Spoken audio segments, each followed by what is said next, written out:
You want to do it? No. Yeah, there you go. Maybe you get.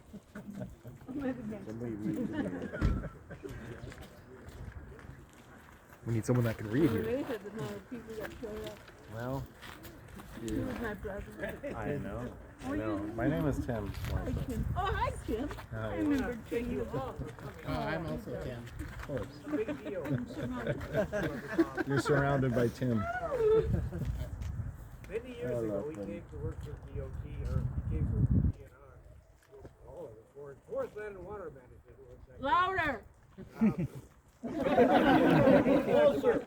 That's Bob's sister. Your sister. And over her shoulder there, the ugly-looking one is her brother. Mine's another brother. His family was up here. The whole family was here. And many years ago, when I could give a whole history of his upbringing and stuff like that. He was born in Oshkosh, Wisconsin, and raised in San Diego. Came up here. He worked as a guard for the pipeline, a bear guard. He him and I worked together on Fort Wainwright, loading retardant planes on Wainwright for a number of years every summer. And because of that, I got carded to authorized to do that kind of stuff.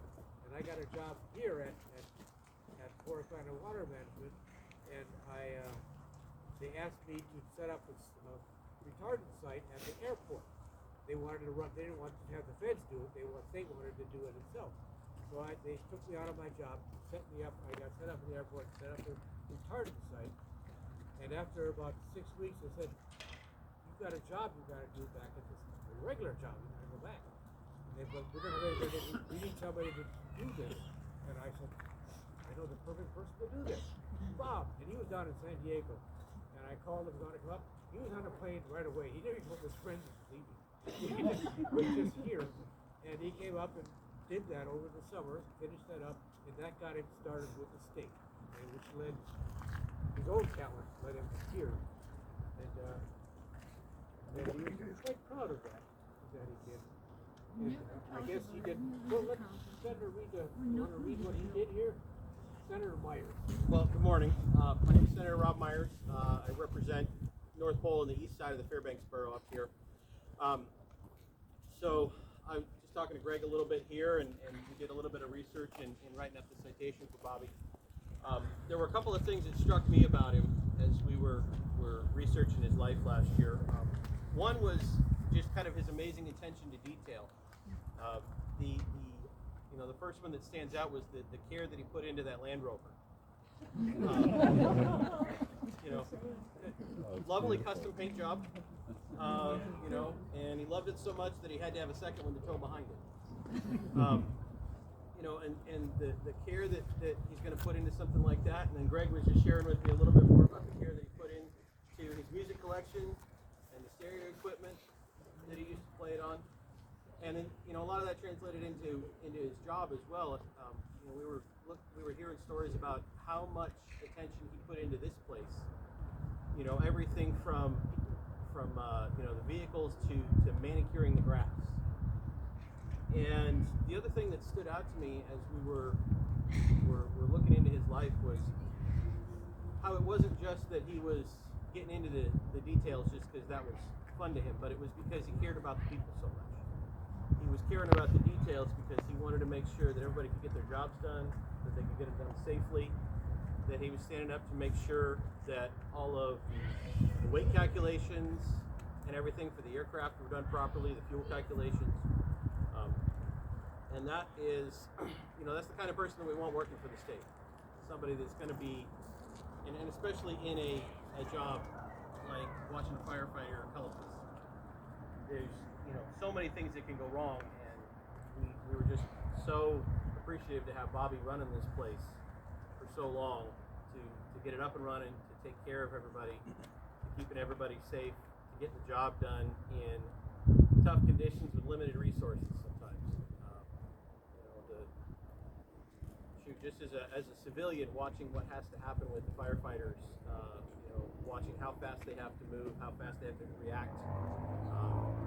is always amazing to me, and to hear about a guy with the care and the attention to detail that Bobby had taking care of a job like this. I'm really appreciative of having him in charge of a place like this. So we wanted to make sure that we honored that when we heard he passed last year, and wanted to make sure that he got some a little bit of recognition from the state, not just from family and some friends and coworkers, but some recognition from the state as well. With that, I don't know, Greg, if you wanted to speak some more, or if we've got anybody else that wanted to speak. Yeah, a lot of you knew him as Bobby and Bobby Z, and me, he was Brother Bob, and some of them knew as Boss Bob, and some just friends and acquaintances. But he was a hell of a guy, smarter than shit. Knew trivia. He knew trivia like hell, and he had a hell of a way of rolling his eyes. He was an interesting man to live next to for the last 40 years. He would, I could look outside, his windows would be open, you'd hear stereo blasting on the TV yard, or TV on. He played video games, he was good at that. He had a shitload of video games. And but he spent a lot of his time working on his rover. He loved that rover. And the thing ended up being better than when it was new. And then he decided to build a trailer, which he built out of another rover, cut in half and chopped up and made a trailer out of another Land Rover, which is a beautiful thing. He never got to use it.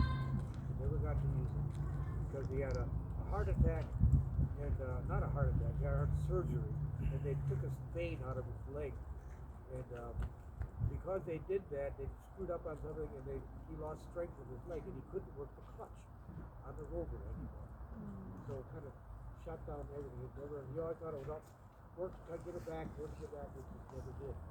Disappointed him a lot, but he still kept going.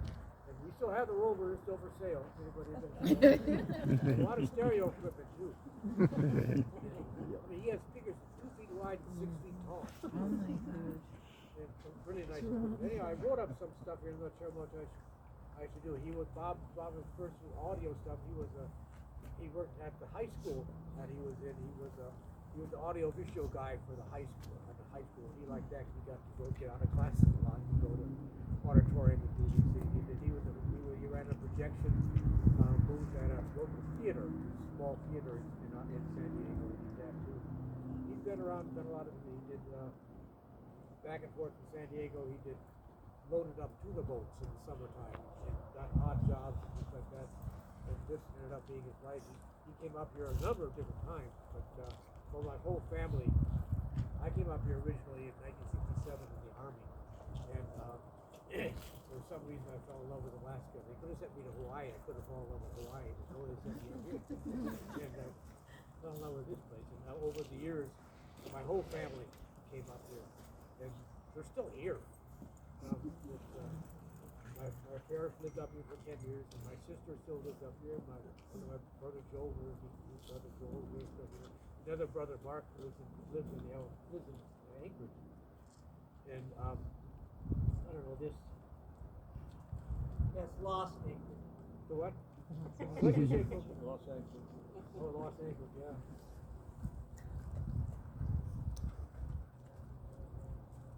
Well, Bob helped me build my house, the place that I'm in.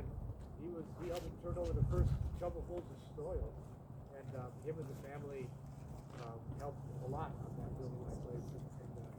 And I had originally built a place. I was going to have an apartment over the garage, and I was going to have it empty in the summer for house guests, things like that. Anybody wants to come and stay, they can stay with you, but not stay with you, And Bob moved in there after we finished it, and he never left. And he's been a great neighbor and a great brother. Real joy. And he was supposed to inherit my house. I would sell it to him.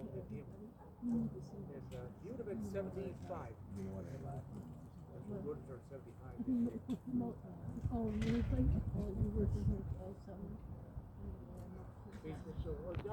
There's so many different faces of Bobby. With this face here that you folks knew of him. don't know how many people came over to his house and had beers with him or smoked pot with him. But he enjoyed that a lot. Boy, all legal now. He used to go his own. When I left it, when I was cleaning out the apartment, I found 12 quarts of pot. He gave it away. He didn't sell it. He gave it away. Anyway, we got his Hawaiian shirts, signature shirts.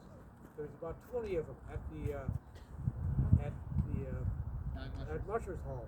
Please come and take them. They're all large and extra large, but that's him. And there's a variety of things there. Some forestry, some old posters, and some stickers and patches and things like that he had collected. They would mean more to you folks in memories and things like that than they would to me. So please come and look through the things that he has there. If you feel like taking something, please do, including some pot. And there's free food too. They had me at potluck. We're not making a potluck for a meal. We're not coming there to eat. We're coming there to munch. So anybody wants to inebriate it, he's free to munch stuff. And yeah. I could go on and on. There's some of the things I could go on about. But I could lay a lot of the stuff at you at the gathering. Kind of take away from this. I don't want to take away from Bob. Bob stayed here. Really super to have him. I was real surprised. He gets a call. They originally called Janet, his wife, his ex-wife, and they tried to get her to lead the thing, and she would have been quite willing, I think. I'm surprised she's not here. I think she'll be over at the other one. And they got in contact with us, and this led into the whole thing. We were going to do this gathering like this last year,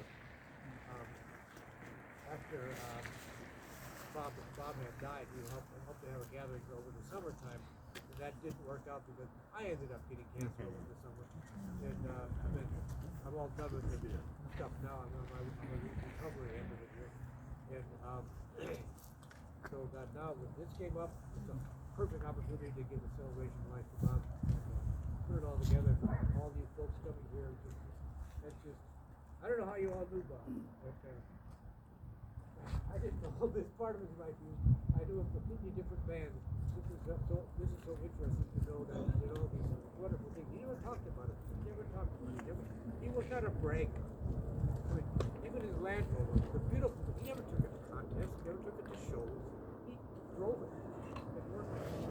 And the stereo stuff, all this stuff. He got quality stuff. It's a true thing. He had awesome books. All of them, throw out the facts. We sit down at parties that we were playing cards. People were talking about something. Bob would throw out this fact that nobody else knew. How the hell you ever learned that? A reader. Learn lots of stuff. Anyway, does anyone else like to see the opportunity to say something? Anyone? Gloria, anyone to talk about your brother? No, I'd try. I miss him. Particular odd stories I would like to pull out? I got something. Okay, do. Every now and then, things in dispatch would go to hell in a handbasket or pick a vehicle, and I would start to spool up, and I would need to be either put down or put in a case and shipped off to unknown spots. But I always found I could go into the helibase, and there's a spot next to Bob's desk, next to the file cabinet. If you're sitting there, you almost become invisible. And that was my go-to place when sometimes Perth was after me with a hatchet, or whoever the FMO was at the time. It was a safe haven, and it was a safe haven for a lot of people. Tex, we all had issues in our lives, and Bob was a place. Bob's place, the helibase, was a place where you could go, hunker down, and just be ignored or deal with the pilots and the wrenches, who are a unique culture unto themselves. And Bob was able to handle handle and work with all those personalities and still have time and largesse for the text here. And you can always get a popsicle. I remember Bob, man, first I remember him getting any trouble back when somebody ran the show. Enough said.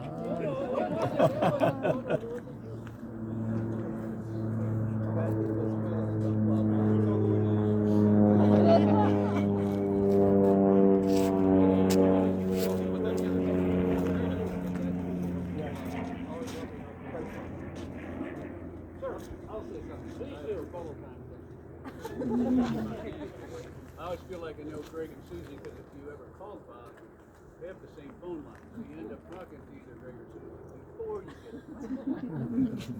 Anyway, Tom Kurth here, and I started with the state in 1979, right here, this very place here, when we started the state fire program. And that was because a lot of us had lost our jobs on the pipeline, and we were waiting for the gas line. And we're still waiting. Anyway, Bob was certainly a personality, and he came in the early 80s, I believe, right?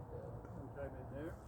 And one of the first things we did was we were called to go to the lower 48 as a crew, which was a big deal. That was the first time that anybody from the state had ever been called to go down to the lower 48.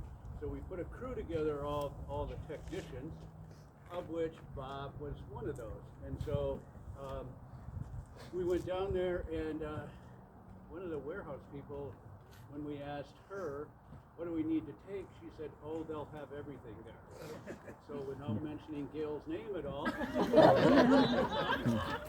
we went down there with practically nothing. And so, lo and behold, the reason we were called is because they have nothing. And so we got EFF bags to do our work with anyway. And so Bob and I were on the crew, but I used to hang back there in the back because he was an interesting guy and used to have a lot of topics to talk about besides fire. So, but the first thing we did was cut line for I don't know how far in that topography that is mean and ruthless there. And once we got down there, they told us, go back and get your gear, which we had to drop everything and walk all the way back and get our gear. And I told Bob I would help him with that. But little did I know, he brought his entire stereo system to go into his EFF bag. So that's what we ended up carrying back. But that was like Bob, not to forget anything.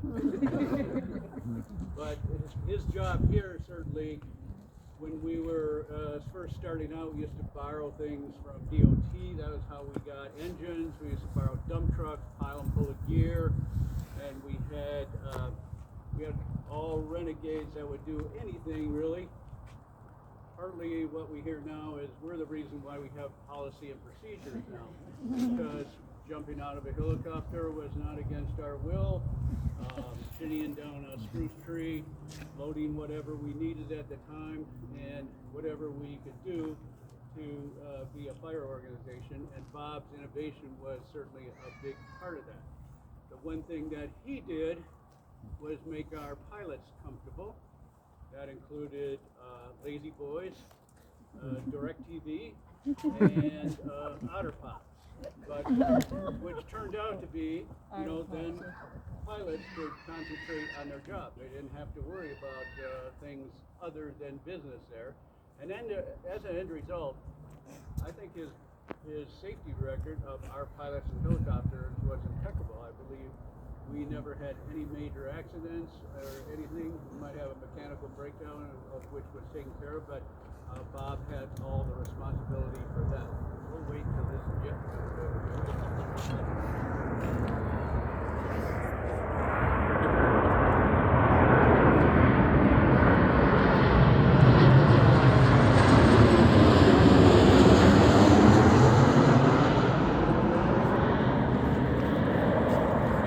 But anyway, Bob's contribution to the aviation program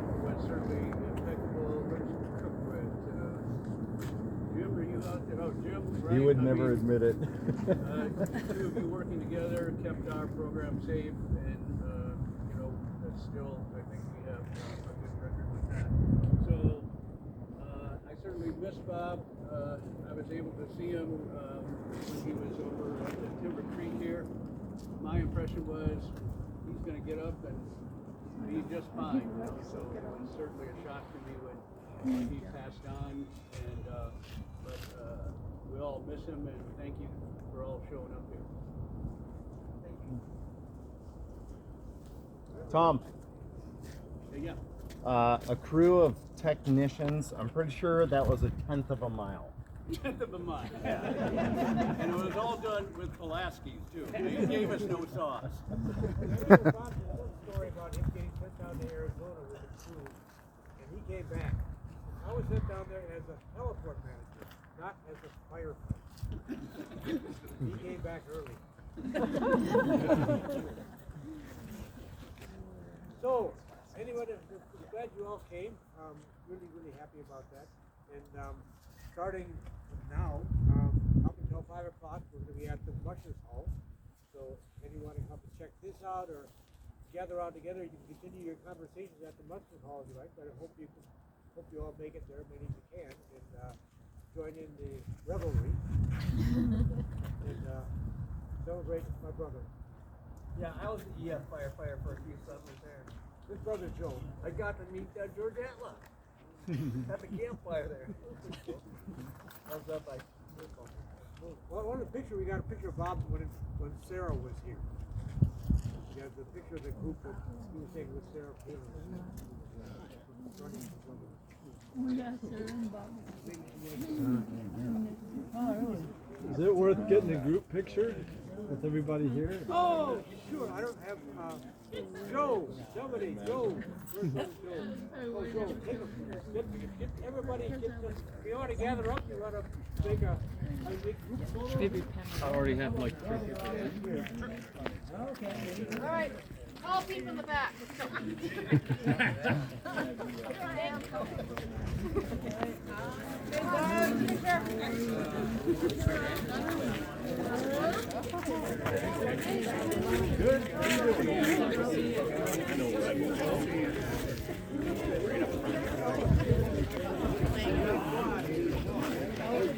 What do you think, Greg?